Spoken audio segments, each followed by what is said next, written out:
은혜의 새 아침이 밝았습니다. 3월 15일 화요일 새벽기도회를 다 함께 사도신경으로 신앙 고백하시겠습니다.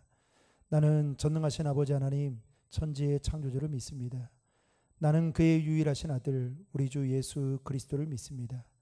그는 성령으로 잉태되어 동정녀 마리아에게서 나시고 본디오 빌라도에게 고난을 받아 십자가에 못 박혀 죽으시고 장사된 지 사흘 만에 죽은 자 가운데에서 다시 살아나셨으며 하늘에 오르시어 전능하신 아버지 하나님 우편에 앉아 계시다가 거기로부터 살아있는 자와 죽은 자를 심판하러 오십니다. 나는 성령을 믿으며 거룩한 공교회와 성도의 교제와 죄를 용서받는 것과 몸의 부활과 영생을 믿습니다. 아멘. 찬송가 536장입니다. 찬송가 536장입니다. 1절 4절 부르시겠습니다. 제 짐에 눌린 사람은 다 주께 나오라. 주 말씀 의지할 때에 곧 평안 얻으리. 의지하세 주 의지하세. 구하시네 곧 구하시네. 온 성도 하나 되어서 영광길 걸으면 한없는 은혜 받아서 영원히 누리리. 의지하세 주 의지하세. 구하시네 곧 구하시네.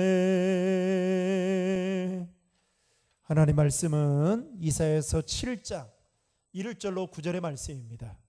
이사야서 7장 1절로 9절의 말씀을 제가 봉독해 드리겠습니다. 우시아의 손자요 요담의 아들인 유다의 아하스 왕 때에 아람의 르신 왕과 느말리아의 아들 이스라엘의 베가 왕이 올라와서 예루살렘을 쳤으나 능히 이기지 못하니라. 어떤 사람이 다윗의 집에 알려 이르되 아람이 에브라임과 동맹하였다 하였으므로 왕의 마음과 그의 백성의 마음이 숲이 바람이 흔들림같이 흔들렸더라. 그때 여호와께서 이사야에게 이르시되 너와 내 아들 스알야숲은 윗못 수도 끝 세탁자의 밭 큰 길에 나가서 아하스를 만나 그에게 이르기를 너는 삼가며 조용하라. 르신과 아람과 느말리아의 아들이 심히 노할지라도 이들은 연기나는 두 부직갱이 구루터기에 불과하니 두려워하지 말며 낙심하지 말라. 아람과 에브라임과 느말리아의 아들이 악한 꾀로 너를 대적하여 이르기를 우리가 올라가 유다를 쳐서 그것을 쓰러뜨리고 우리를 위하여 그것을 무너뜨리고 바브엘의 아들을 그 중에 세워 왕으로 삼자 하였으나 주 여호와의 말씀이 그 일은 서지 못하며 이루어지지 못하리라. 대저 아람의 머리는 다메섹이요 다메섹의 머리는 느신이며 65년 내에 에브라임이 패망하여 다시는 나라를 이루지 못할 것이며 에브라임의 머리는 사마리아요 사마리아의 머리는 느말리아의 아들이니라. 만일 너희가 굳게 믿지 아니하면 너희는 굳게 서지 못하리라 하시니라. 아멘. 오늘 말씀은 북이스라엘과 아랍의 연합군이 남유다를 침공하는 것에 대해서 하나님은 이사야 선지자를 통해서 아하스 왕에게 두려워하지 말라고 권면하신 내용을 기록하고 있습니다. 먼저 1절과 2절 말씀을 보시면 유다 왕 아하스 때에 아람의 느신과 북이스라엘의 베가 왕이 동맹을 맺고 유다를 침공을 하게 되죠. 그런데 예루살렘을 함락시키지 못하게 됩니다. 눈여겨볼 점은 성경에 보면 북이스라엘과 아람은 여러분 철천지 원수와 같은 사이였다는 것입니다. 한마디로 물과 기름과 같은 사이였죠. 따라서 이 두 나라 사이에는 항상 전쟁이 끊이지 않았습니다. 그런데 이 두 나라가 연합을 한 것은 철저하게 자신들의 이기적인 목적과 탐심을 채우기 위해서 연합을 했다는 것입니다. 이 일로 인해 남유다 백성들은 심한 두려움에 사로잡혀서 그들의 마음이 바람이 흔들리는 숯불처럼 흔들리게 되었다라고 오늘 본문 2절은 기록하고 있습니다.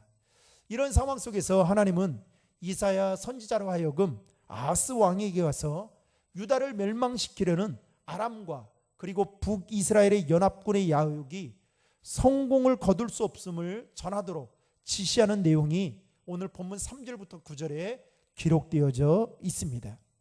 인간적으로 생각하면 하나님께서 이 두 나라가 연합을 해서 유다를 침공하도록 허용하시면서 동시에 그들이 목적을 이루지 못할 것에 대해서 말씀하신 내용을 보면 어쩌면 병 주고 약 주는 것처럼 보여질 수가 있겠죠. 그럼에도 하나님께서 이렇게 말씀하신 이유는 이사야 선지자가 활동하던 그 당시에 남유다는 하나님을 떠나 악의 길을 치닫고 걸어가고 있었습니다. 특별히 성경에 보면 여러분 아하스 왕에 대한 평가에 대해서 뭐라고 하나같이 평가를 하냐면 악하다라고 평가하는 것을 보면 그들에게서 하나님에 대한 신앙이라는 것은 조금도 찾아볼 수 없었다는 것이죠. 그만큼 유다 백성들은 타락할 대로 타락한 상태였습니다. 따라서 하나님은 유다를 징계하지 않을 수 없었고 또 두 나라의 침공을 통해 타락한 유다를 돌이키게 하기 위한 하나님의 징계의 차원이기도 했습니다. 결국 하나님은 그 일을 통해서 유다가 자신들의 죄를 깨닫고 악한 길에서 돌이켜 다시금 하나님께로 돌아오기를 원하는 그 하나님의 간절한 마음이 있었다라는 것입니다. 여러분, 하나님께서는 당신의 백성들에게 고난을 허락하신 목적 중에 하나가 바로 죄에서 돌이키게 하시기 위함이다라는 것입니다. 그러므로 우리도 우리의 삶에 고난이 찾아올 때에 먼저 우리 자신을 정직하게 돌아보고 혹여라도 우리 안에 숨은 죄가 있는지를 살펴서 그 안에 우리의 죄가 있다라고 한다면 그 죄를 회개하고 돌이켜서 하나님께로 나아가야 한다는 것입니다. 또 하나 기억해야 할 것은 여러분 악인의 도모는 모래성과 같이 허물어지고 말 것이다 라는 것을 성경은 분명하게 말씀하고 있습니다. 여러분 7절의 말씀을 다 함께 읽겠습니다. 주 여호와의 말씀이 그 일은 서지 못하며 이루어지지 못하리라. 여러분 성경에 보면 그 대표적인 예가 이 유다인들을 전멸시키고자 음모를 꾸몄던, 그래서 음모를 꾸미고 장대를 만들었던 하만이라는 사람이 있었죠. 그런데 그 하만이 결국은 어떻게 됩니까? 자신이 세운 장대에 매달려 오히려 그가 죽임을 당하게 됩니다.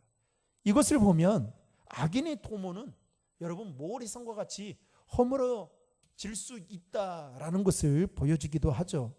또 다니엘을 사자굴에 몰아넣어서 악한 깨를 낸 자들이 나중에 어떻게 됩니까? 도리어 사자굴에 들어가는 모습을 통해 우리는 살펴볼 수 있습니다.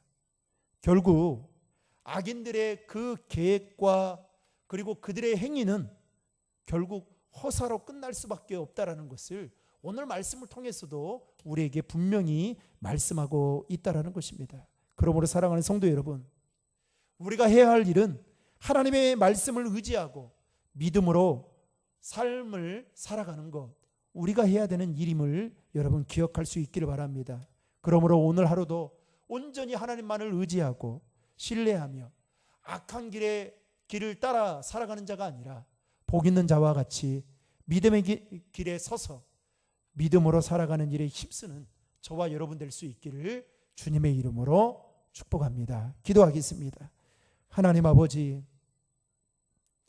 물과 기름과 같은 그 두 나라가 자신의 이익과 탐심을 위해서 연합해서 남유다를 치려고 했지만 결국 하나님께서 말씀하시기를 그들의 도모는 모리성과 같이 다 헛된 것이다 라고 말씀하셨던 것처럼 악인의 삶은 그렇습니다.